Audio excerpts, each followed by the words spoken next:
The moment you stop trying to make someone see your worth is often the moment your life finally begins. It sounds backward, doesn't it? We are taught that if someone overlooks us, we should explain ourselves better. If someone walks away, we should fight harder. If someone fails to appreciate us, we should become louder, kinder, more available, more patient, until they finally realize what they almost lost. But what if every desperate attempt to be valued quietly pushes your value further away? What if the more you chase recognition, the less recognizable your true self becomes? Imagine this.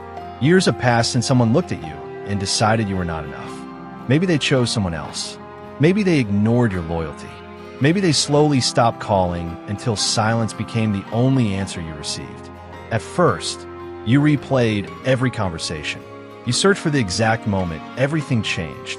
You wondered what you could have said differently, what you should have done better, and why your best never seemed to be enough.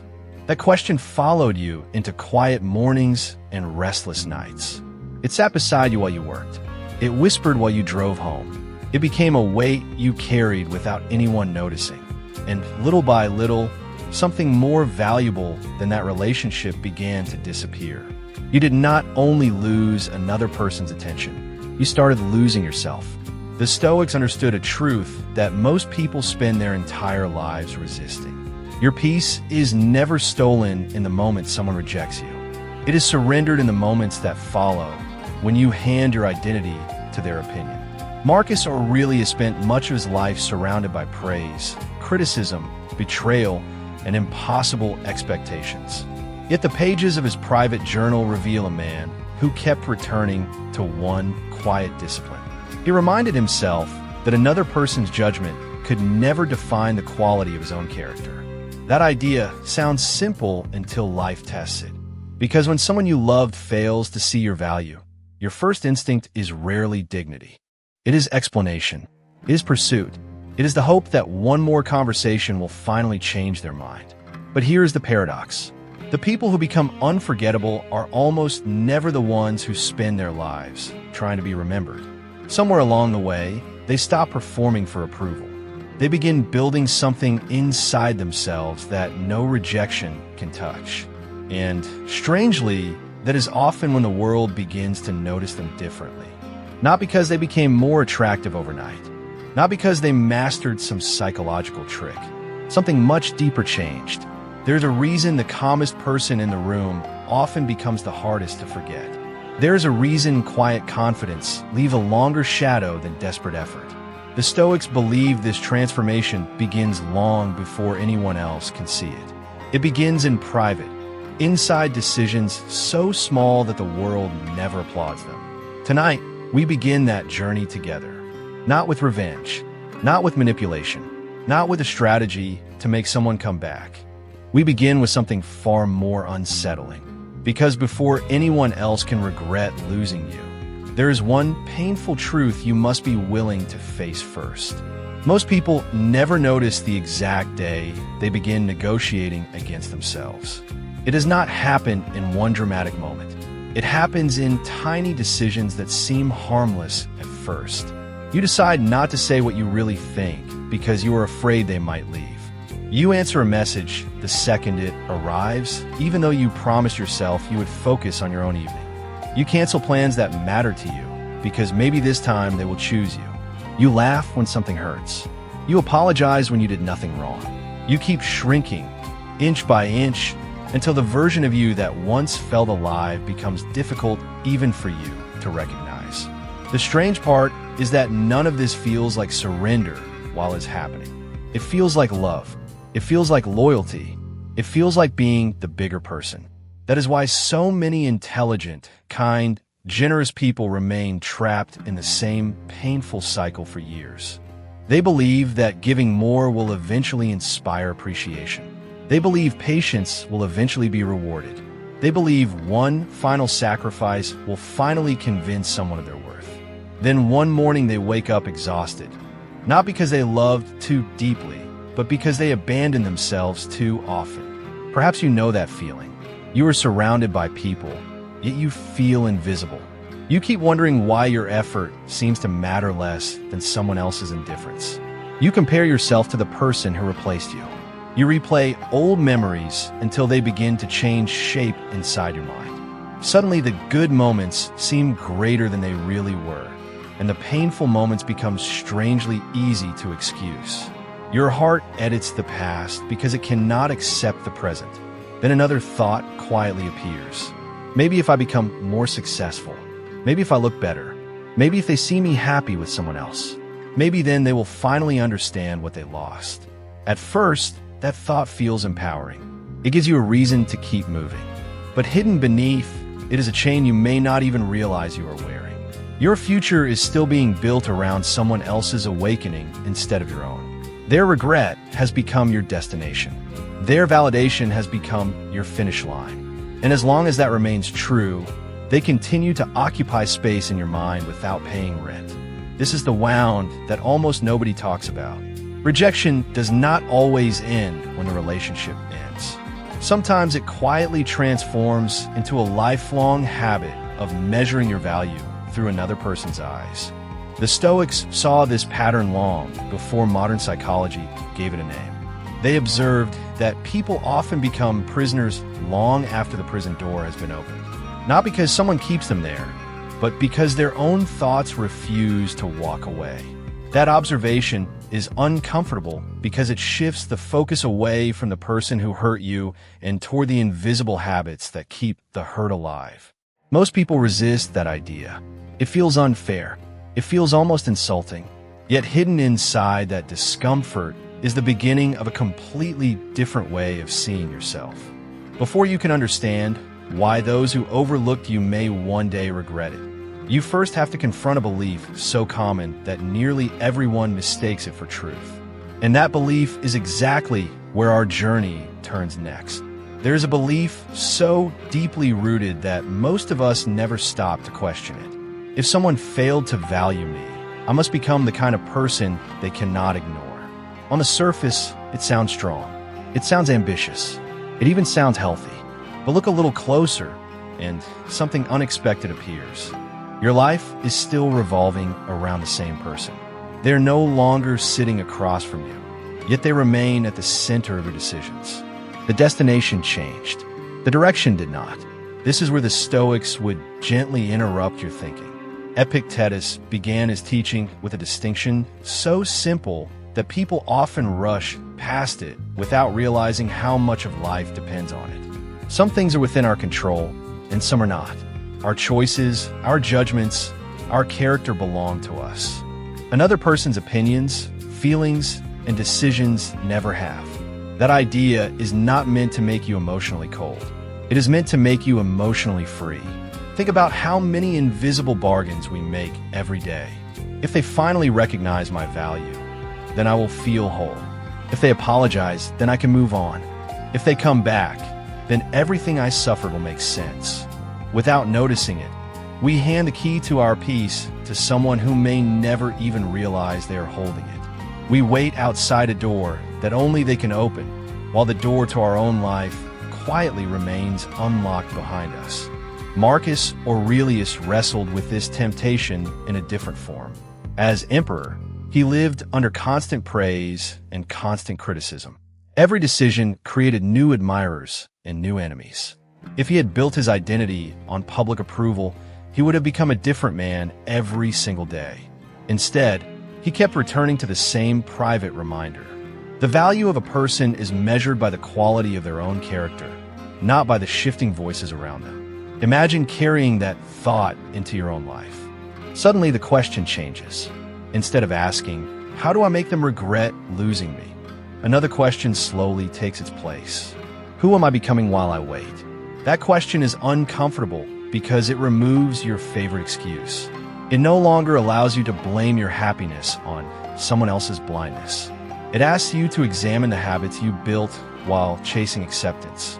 It asks whether you have been growing stronger or simply becoming more skilled at hiding your disappointment. Seneca warned that the greatest slavery is often invisible. It is the habit of depending on what was never yours to command. You do not need chains around your wrists to lose your freedom. Sometimes all it takes is one opinion that matters too much, one memory you refuse to release, One hope that quietly governs every choice you make. This is why Stoicism begins from an unexpected place. It does not teach you how to become irresistible to another person.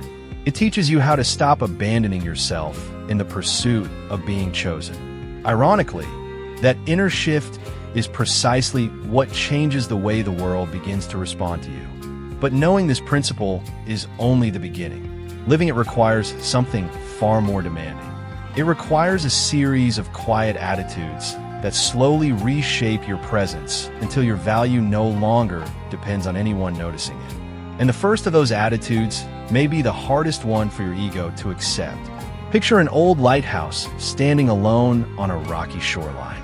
It was never built to chase ships across the ocean. Its purpose was simply to stand where it belonged and shine. Yet every night, ships searched for its light. Now imagine that lighthouse deciding it was not bright enough because one captain sailed past without looking. Imagine it pulling itself from the cliff and throwing itself into the waves, trying to prove its usefulness. The very act of chasing would destroy the only thing that made it valuable. Many lives unfold exactly this way. We mistake movement for progress. We mistake pursuit for love. We mistake another person's attention for proof that we matter. One of the quietest lies we inherit is this: if someone cannot see your value, your job is to display it more clearly. So we become performers without realizing it. We curate every conversation. We soften our opinions. We become experts at sensing what other people want to hear. We slowly replace authenticity with strategy. At first, the changes seem invisible. Then one day you notice something unsettling. You no longer know whether people like the real you or the version that learned how to keep everyone comfortable. Think about the employee who never says no because they hope loyalty will finally earn respect. Years pass. Promotions go to louder voices. Their kindness becomes an expectation instead of gift. Or think about the friend who is always available, always understanding, always the first to apologize. They believe their generosity will eventually be recognized. Instead, people begin assuming they will always be there, no matter how little they receive in return. The tragedy is not that these people are overlooked. The tragedy is that they slowly accept being overlooked as normal. It is like watering a tree whose roots are planted in someone else's yard. You work harder every season. You carry heavier buckets. Yet the fruit never belongs to you. The exhaustion grows, but so does the conviction that one more effort will finally make the difference. This is how suffering becomes a habit instead of an event. There is another illusion hiding beneath the surface. We often believe regret can heal what self-abandonment created. We imagine the day someone returns with tears in their eyes. They apologize. They confess they were wrong. They finally speak every sentence we rehearsed for years inside our heads. The scene feels satisfying when we picture it. But if your own sense of worth never changed, what really happens after that moment? The applause fades. The old fear quietly returns. Because the wound was never only about another person leaving. It was about the belief that your value required someone else's recognition before it could feel real. That belief survives every reunion. It survives every apology. It survives every victory built upon external approval. This is why some people receive everything they thought they wanted and still feel strangely empty. They solved the wrong problem. The Stoics would tell us that appearances are persuasive, but often deceptive. The mind loves stories that protect the ego, especially stories where someone else holds all the responsibility for our pain. Yet beneath every comforting story waits a more demanding truth, one that asks far more from us than blame ever will. And once you see that truth, the first attitude capable of changing everything no longer feels like a tactic. It feels like the beginning of becoming someone you were always meant to be. Something begins to change the moment you stop asking, "How can I make them see me?" and quietly replace that question with another one. What kind of person am I becoming when no one is watching? At first, the difference seems almost too small to matter. Yet entire lives turn on questions like these. Imagine two people leaving the same painful breakup. Both carry the same memories. Both feel the same loneliness when they unlock the front door after work. Both wake up reaching for a phone that no longer lights up with a message they hope to see. Outwardly, their lives look almost identical, but inside, they begin walking in completely different directions. One spends every day collecting evidence that they were wronged. Every achievement is secretly dedicated to someone else's future regret. Every improvement carries an invisible audience. They work harder, dress better, smile wider. Yet beneath every victory is the same silent wish. I hope they notice. The other person also feels the loss. They do not pretend to be unaffected. They still miss the familiar voice. They still have evenings when the house feels too quiet. But slowly, almost without realizing it, their attention shifts. Instead of asking what another person failed to appreciate, they begin asking what parts of themselves they had neglected for years. They read because their own mind deserves nourishment. They exercise because their own body deserves strength.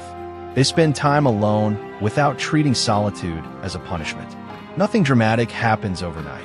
There is no movie scene where everything suddenly makes sense. The change is almost invisible, like the first few degrees of sunrise before anyone notices the sky becoming lighter. This is why Stoicism rarely feels exciting at first. It does not promise instant revenge or instant validation. It asks for something much quieter. It asks whether you're willing to become the witness your own life has been waiting for. Marcus Aurelius often wrote to himself, not because he expected the world to applaud his thoughts, but because he understood that the first conversation worth repairing was the one taking place inside his own mind. That image has survived for nearly 2,000 years because it speaks to something timeless. Before he governed an empire, he governed his attention. Before he answered the demands of the world, he examined the demands of his own character. There is something deeply freeing about that order. It reminds us that our inner life is not supposed to be a courtroom where we constantly defend ourselves before an invisible jury. It is meant to become a place where honesty slowly replaces performance.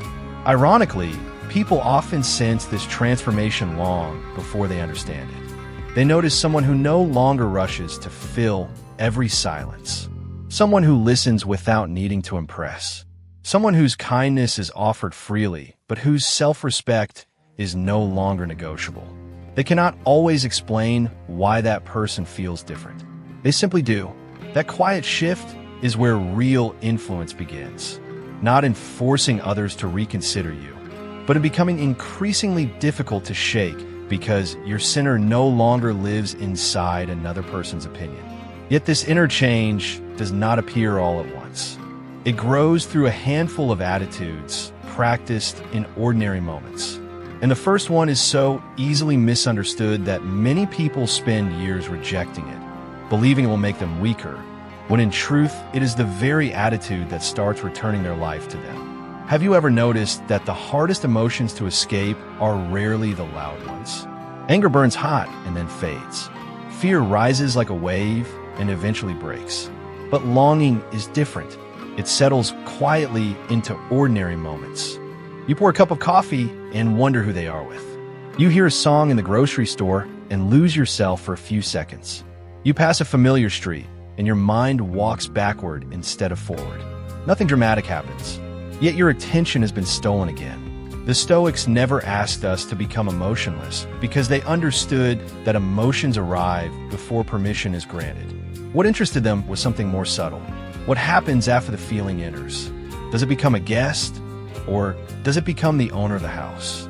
There's a quiet paradox hidden here. The more fiercely you fight a feeling, the more important that feeling often becomes. Try not to think about someone, and your mind circles back to them before the day is over. Tell yourself you must stop caring immediately, and suddenly every reminder feels twice as powerful. It is like standing in the ocean and trying to push every wave back with your hands. Exhaustion becomes inevitable because the sea was never asking for your approval. It was only doing what the sea has always done. Perhaps the same is true of the human heart. Perhaps peace is not created by defeating every emotion, but by refusing to let each emotion write the story of who you are. Epictetus suggested, that events themselves do not imprison us. It is the judgments we attach to them that tighten the lock. That idea becomes surprisingly personal when you sit alone with your own thoughts. Missing someone is one experience. Deciding that their absence proves you are unworthy is another. Feeling disappointment is one experience. Concluding that disappointment defines your future is another. The feeling arrives on its own. The meaning often arrives because we quietly invite it inside.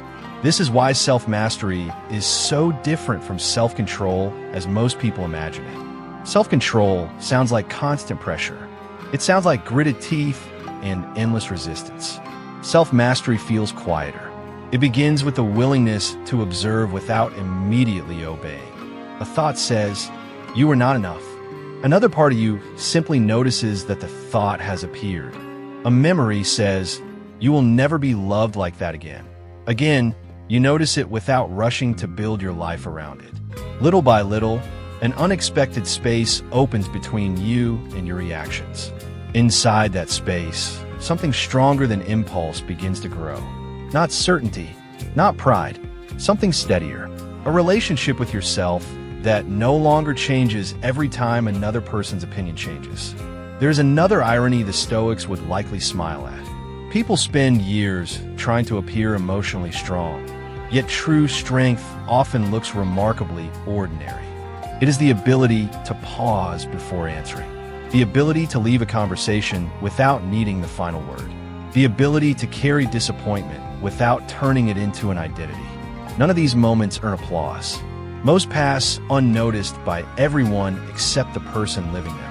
Yet they quietly reshape a human life from the inside out. And once that inner foundation begins to settle, a surprising shift follows. The way you speak changes. The way you stand changes. Even the things you no longer feel compelled to explain begin telling a story that words never could. That silent transformation is where the next attitude begins, and it may be the one people misunderstand more than any other. Consider the possibility that the person who walked away did not become the most important character in your story because they left. They became the most important character because your mind kept giving them new lines long after the scene was over. That realization can feel almost offensive at first. We want the turning point to arrive from the outside. We want the phone call, the apology, the unexpected reunion. We imagine closure as an event delivered by another person. The Stoics quietly suggested something far more demanding. Closure is often a discipline before it is an experience. It begins when you stop asking reality to become different before you allow yourself to become different.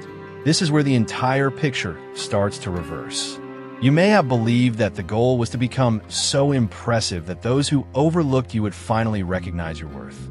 But that goal still leaves your peace waiting for someone else's reaction. Stoicism points in another direction. It asks a question that changes everything. What if the greatest proof of your value is that it no longer rises or falls with another person's ability to recognize it?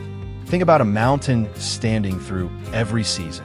It does not become taller because travelers admire it. It does not shrink because someone passes without looking up. Its reality is not negotiated by the opinions of those walking below.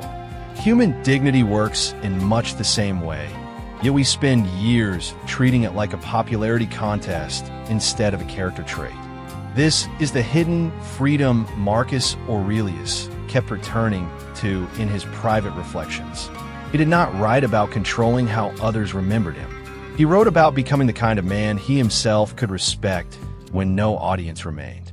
Once that shift begins, something remarkable happens. Your conversations become simpler because you stop searching every sentence for approval. Your decisions become clearer because they no longer depend on predicting another person's response. Even your silence changes. It is no longer the silence of someone hoping to be noticed. It becomes the silence of someone who no longer needs to explain what steady actions will eventually reveal. Ironically, this is often the moment people begin to see you differently. Not because you learn a secret technique, not because you became emotionally unavailable. They notice because your presence no longer asks anything from them. There is a calmness that cannot be imitated. People feel it before they understand it. They sense someone who is no longer bargaining for affection or competing for significance. That kind of presence has weight because it is anchored somewhere deeper than circumstance. Here is the true reversal. The question is no longer whether someone who failed to value you will one day regret it. That question slowly loses its grip. A new one quietly replaces it. If they returned exactly as you once wished they would the person you are becoming still need the answer you once believed only they could give? Many people never reach this point because they confused attachment with indifference. The Stoics meant something entirely different. They spoke of a heart that could love deeply without surrendering its center. They spoke of caring without becoming captive. They spoke of standing fully present in relationships without disappearing inside them. That distinction changes everything, yet it also raises another challenge. If this new way of seeing is real, how does it begin to shape the smallest moments of everyday life? The answer does not arrive through one dramatic decision. It reveals itself in a quiet test that almost everyone encounters, but very few people recognize when it appears. Imagine waking up tomorrow and discovering that nothing outside your apartment has changed. The same alarm rings. The same traffic fills the highway. The same people walk into the office. Even the person who once made you question your worth is still living exactly as they were yesterday. Yet something inside you responds differently. At first, nobody notices. There is no dramatic announcement. There is no speech about personal growth. You simply stop reaching for your phone the moment your eyes open, hoping to find a message that determines the mood of your day. Instead, you allow the first few minutes to belong to your own thoughts. It feels unfamiliar, almost uncomfortable. Then, strangely, it begins to feel like coming home. Later, a coworker makes a dismissive remark during a meeting. A few months ago, you might have spent the entire afternoon replaying those words, searching for hidden meanings and silent insults. This time, you still hear them. You are still human, but instead of carrying them into dinner, into your evening, and into your sleep, you leave them where they were spoken. You begin to understand that not every opinion deserves free rent inside your mind. On another day, someone forgets to return your call. Hours pass, then a full day. The old version of you would have written a story before the facts arrived. They must be losing interest. I must have done something wrong. They probably care more about someone else. Now, another possibility quietly enters the room. Perhaps they're simply living their own complicated life. Your imagination no longer rushes to become your prosecutor. That single shift protects more peace than you realize. Then there is the silence that once frightened you. An empty Friday evening, a quiet drive home, a walk through the neighborhood with no destination except movement itself. These moments used to feel like evidence that something was missing. Gradually, they become places where your own company starts feeling enough. Seneca often wrote about becoming a companion to yourself rather than escaping yourself. It is a subtle idea until one evening you realize you have spent 2 hours alone without feeling abandoned. That is not loneliness disappearing. That is your relationship with yourself quietly changing shape. The people around you may never know why you seem calmer. They may assume your circumstances improved. They may think someone new entered your life. In reality, the biggest change happened in places nobody could see. You stopped turning every inconvenience into a verdict about your identity. You stopped expecting every relationship to heal wounds it never created. Little by little, ordinary days became less exhausting because your attention was no longer scattered across every person capable of approving or disappointing you. The Stoics understood that character is built in moments too small to impress anyone else. A pause before reacting. A choice not to explain yourself unnecessarily. The decision to keep walking instead of chasing an answer that no longer determines your peace. These moments seem insignificant while they are happening. Yet together, they reshape the direction of an entire life. Then one afternoon, something unexpected occurs. You cross paths with someone who once had the power to unsettle your entire world. The meeting lasts only a few minutes. They have changed very little. The surprising part, is not who they have become. The surprising part is realizing how much of the old version of you never returned. And that quiet realization opens the door to one of the deepest paradoxes the Stoics ever understood. After enough time, the changes stop feeling like effort and start feeling like identity. You no longer wake up each morning reminding yourself to stay calm. You simply notice that the storms which once consumed entire days now pass through your mind like weather moving across an open field. They still arrive. They still deserve to be acknowledged. But they no longer convince you that they are permanent. This is one of the quiet gifts of practicing Stoicism over months and years instead of days. The goal is never to eliminate emotion. The goal is to stop building your home inside every passing feeling. There comes a moment when you realize you have stopped checking whether certain people have viewed your posts. Not because you force yourself to quit, but because the question gradually lost its importance. Another day, you hear that someone who once dismissed you is asking about your life. Months earlier, that news would have felt like a victory. Now it feels surprisingly ordinary. You wish them well, then your attention naturally returns to the work waiting on your desk, the conversation in front of you, or the quiet evening you had already planned. That is not indifference. It is freedom. You begin noticing other changes that are almost impossible to measure. You become harder to provoke because you're no longer protecting a fragile image of yourself. Criticism still reaches your ears, but does not immediately become a verdict.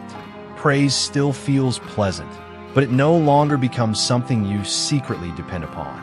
Your emotional balance slowly stops swinging between admiration and rejection. Instead, it finds a steadier rhythm that belongs to your own character rather than someone else's approval. Relationships begin changing in unexpected ways as well. You listen more carefully because you're no longer preparing a defense while the other person is still speaking. You apologize when you are genuinely wrong without feeling smaller because of it.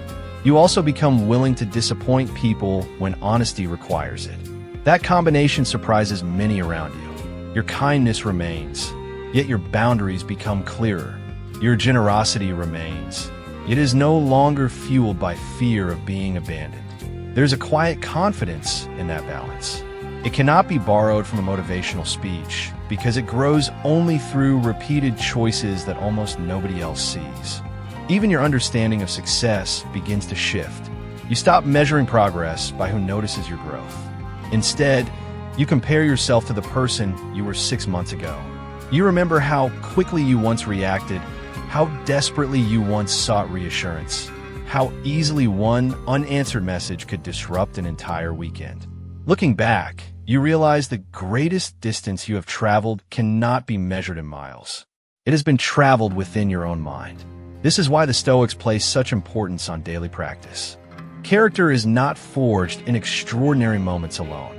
It is shaped by ordinary mornings, difficult conversations, unexpected disappointments, and quiet evenings when no one is watching. Every small decision either strengthens your inner foundation or weakens it. Over time, those decisions become the person other people encounter. Ironically, that is often when those who once underestimated you begin seeing someone they cannot easily understand. They sense the difference without knowing where it came from. Yet there is one final paradox waiting beyond this transformation.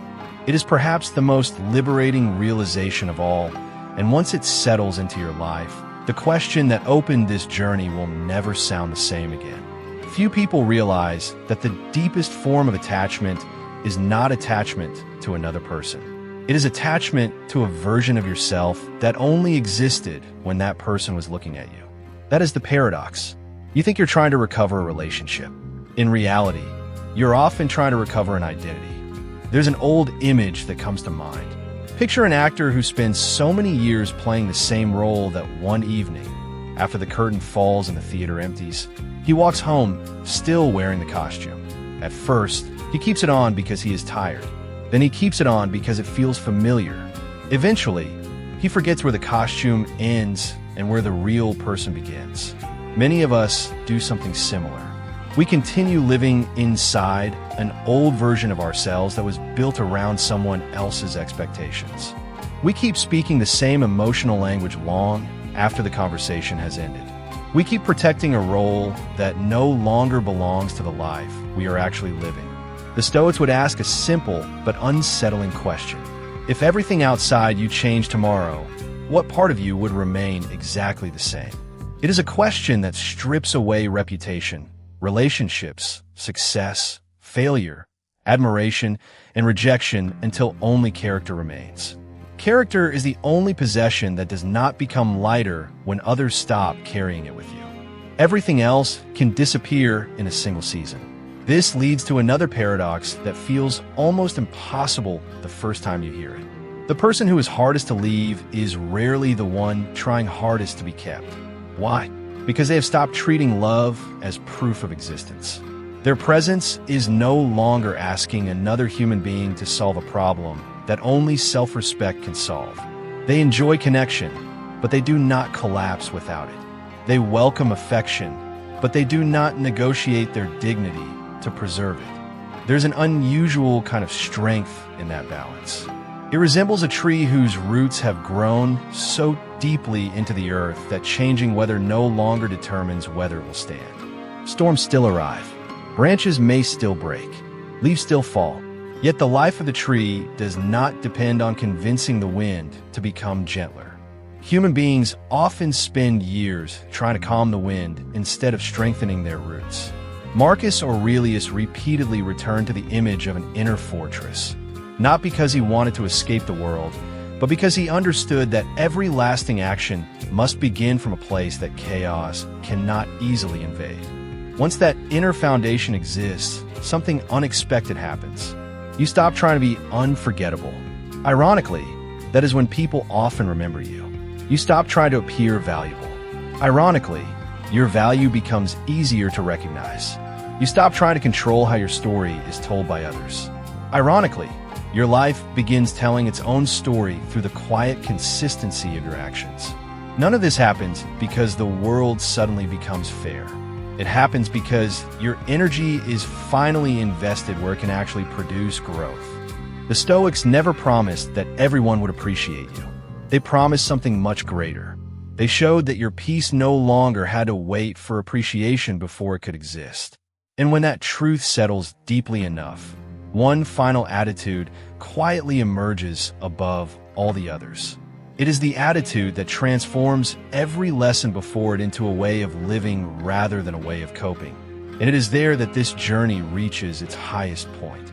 Everything we have explored until now can seem like separate ideas until you notice the thread connecting them all. It is the quiet decision to stop building your identity out of things that were never designed to carry it. Once you see that thread, the teachings of the Stoics stop feeling like isolated pieces of advice. They become a complete way of seeing the world. That is why these ideas have survived for nearly 2,000 years. Human clothing has changed. Cities have grown taller. Our conversations now travel through glowing screens instead of handwritten letters. Yet the deepest struggles remain remarkably familiar. We still fear rejection. We still crave recognition. We still confuse attention with affection and approval with worth.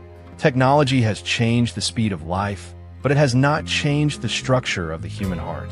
Marcus Aurelius could never have imagined smartphones or social media. Yet he understood the temptation to let outside voices drown out the quieter voice of reason. Seneca never sat through endless notifications, but he knew how easily distraction could scatter a person's mind. Epictetus never worried about online opinions, yet he warned against becoming dependent on judgments that were never ours to control. Their world looked different. The mind they described is still our own. That is why these attitudes are not techniques for making someone regret losing you. They are expressions of a deeper philosophy. Every attitude grows from the same root. When you stop bargaining for your value, you naturally become more honest because there is less to protect. When you become more honest, your relationships become cleaner because they are no longer built upon hidden fear. When fear loosens its grip, your decisions become steadier because they are guided by principles instead of temporary emotions. Eventually, your peace becomes less fragile because it no longer depends on perfect circumstances. Notice how each part supports the next. Self-respect strengthens emotional stability. Emotional stability strengthens clear judgment. Clear judgment strengthens character. Character strengthens freedom. And freedom changes the way you move through every relationship without requiring you to manipulate anyone at all. This is the system the Stoics kept pointing toward. They were never asking us to suppress our humanity. They were asking us to organize it around something more reliable than impulse. Modern culture often teaches the opposite. It tells us to react immediately, express every feeling instantly, and measure ourselves through constant comparison. Stoicism quietly invites us to pause before reacting, examine before believing, and choose before following emotion wherever it happens to lead. That pause is not hesitation. It is the birthplace of freedom. Without it, every disappointment writes the next chapter of your life. With it, you begin writing those chapters yourself. Perhaps this explains why the strongest people you have ever met rarely announce their strength. They have spent too much time building it to need constant confirmation that it exists. Their confidence is not loud because it does not depend on being heard. Their peace is not dramatic because it has been practiced in countless ordinary moments. They remind us that the greatest transformations are almost always invisible while they are taking place. Yet there remains one final step beyond understanding these ideas. Knowing them is valuable.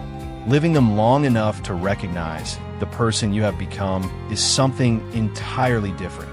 And that final realization may be the most rewarding part of this entire journey. Perhaps the clear sign that your life has changed is not that everything has become easier. It is that you no longer need every day to be easy before you can remain at peace. There was a time when one person's silence could disturb your entire week. One unexpected disappointment could make you question your future. One careless opinion could linger in your thoughts long after everyone else had forgotten it. Now, those moments still arrive, but they no longer become the center of your inner world.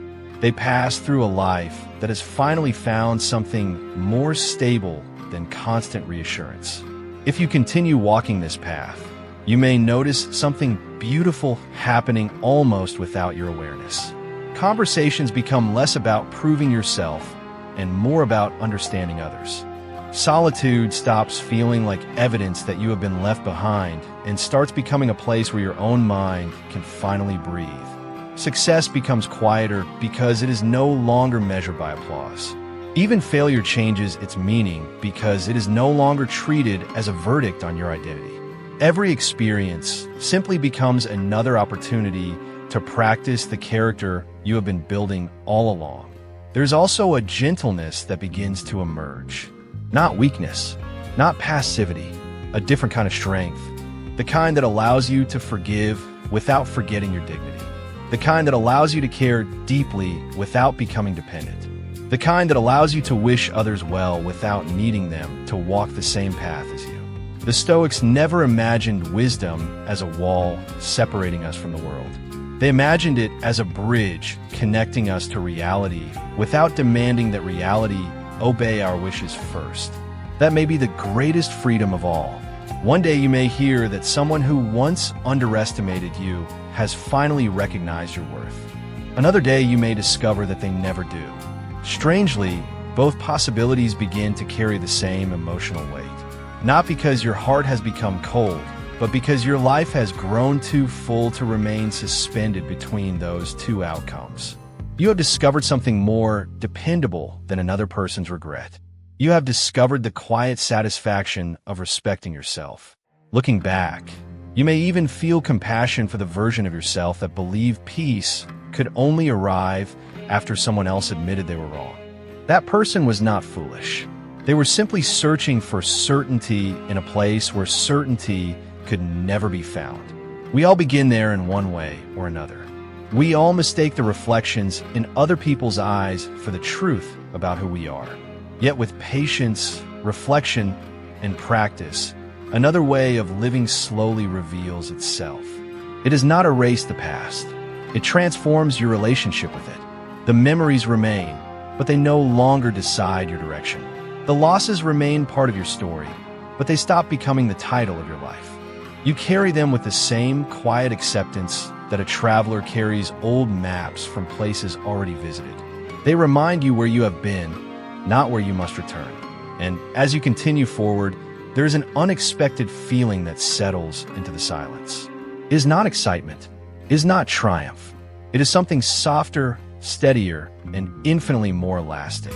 It is the quiet recognition that the person you spent so much time searching for in someone else's eyes has been walking beside you all along.